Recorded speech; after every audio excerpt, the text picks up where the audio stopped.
வணக்கங்க. வாங்க சூப்பர் டேஸ்டியாக கடாய் வெஜிடபிள் எப்படி செய்கிறதுன்னு சொல்கிறேன்.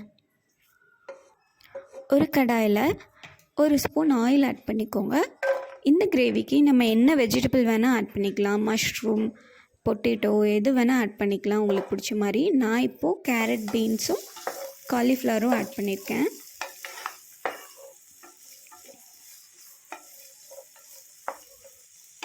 கேரட் பீன்ஸை கொஞ்சம் பெருசாக கட் பண்ணி ஆயிலில் போட்டுக்கோங்க. அதே மாதிரி காலிஃப்ளவரையும் நல்லா க்ளீன் பண்ணி ஆயிலில் போட்டுக்கோங்க. வெங்காயத்தையும் நல்லா பெருசாக க்ளீன் பண்ணி போடணுங்க.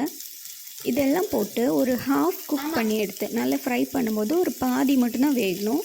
நல்லா பாதி வெந்த அப்புறமா இதை தனியாக எடுத்து வச்சிடணுங்க. தனியாக எடுத்து வச்சுட்டு மறுபடியும் அதே கடாயில் இன்னொரு 1 ஸ்பூன் ஆயில் ஆட் பண்ணிக்கலாம். அது கூட இப்போது ஒரு பச்சை மிளகாய், ஒரு வரமிளகாய் போட்டுக்கோங்க. அப்புறமா இது நல்லா பொரிஞ்ச அப்புறம் கொஞ்சமாக ஆனியனை சின்னதாக கட் பண்ணி ஆட் பண்ணிக்கோங்க. ஆனியன் நல்லா ஓரளவுக்கு பொன்னிறமாக வதங்கின அப்புறம் இஞ்சி பூண்டு பேஸ்ட் ஆட் பண்ணிக்கோங்க.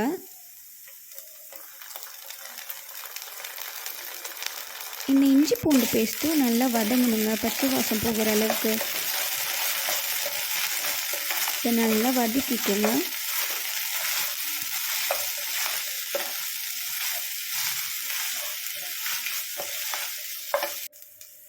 அப்புறமா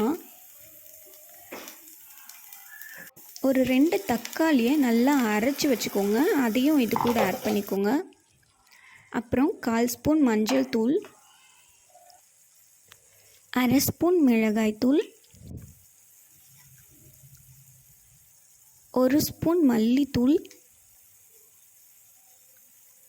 1/2 ஸ்பூன் பெப்பர் பவுடர், 1/2 ஸ்பூன் சீரக பவுடர், 1/2 ஸ்பூன் சோம்பு பவுடர். இதெல்லாம் போட்டுட்டு நல்லா அந்த தக்காளியை வதக்கணுங்க. அதில் இருக்க பச்சை வாசம்லாம் போயிடணும், அந்த அளவுக்கு வதக்கணுங்க. இப்போது நம்ம தக்காளி அரைச்ச மிக்சிலே கொஞ்சம் தண்ணி ஊற்றி அது கூட கிரேவி கூட கலந்துக்கலாம்.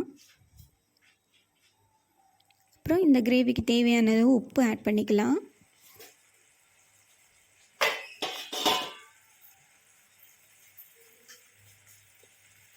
இதை நல்லா கொதிக்க விடணுங்க.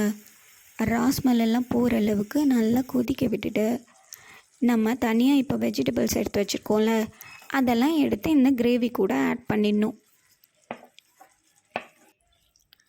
இது நல்லா மிக்ஸ் பண்ணுங்க. இப்போது வேணும்னா நீங்கள் கொஞ்சம் தண்ணி ஆட் பண்ணிக்கலாம். இப்போது நான் கொஞ்சமாக தண்ணி ஆட் பண்ணிக்கிறேன். தண்ணி ஆட் பண்ணி இதை நல்லா கொதிக்க வச்சுட்டு நல்லா அந்த மசாலாவில் ஒட்டணும் இந்த காய்கறி எல்லாம். அப்புறமா நம்ம ஒரு 1/2 ஸ்பூன் கரம் மசாலா போட்டுக்கலாம். கரம் மசாலா போட்டு ஆஃப் பண்ணிடலாங்க. சூப்பராக கிரேவி ரெடி ஆயிடுச்சு. ட்ரை பண்ணி பாருங்கள்.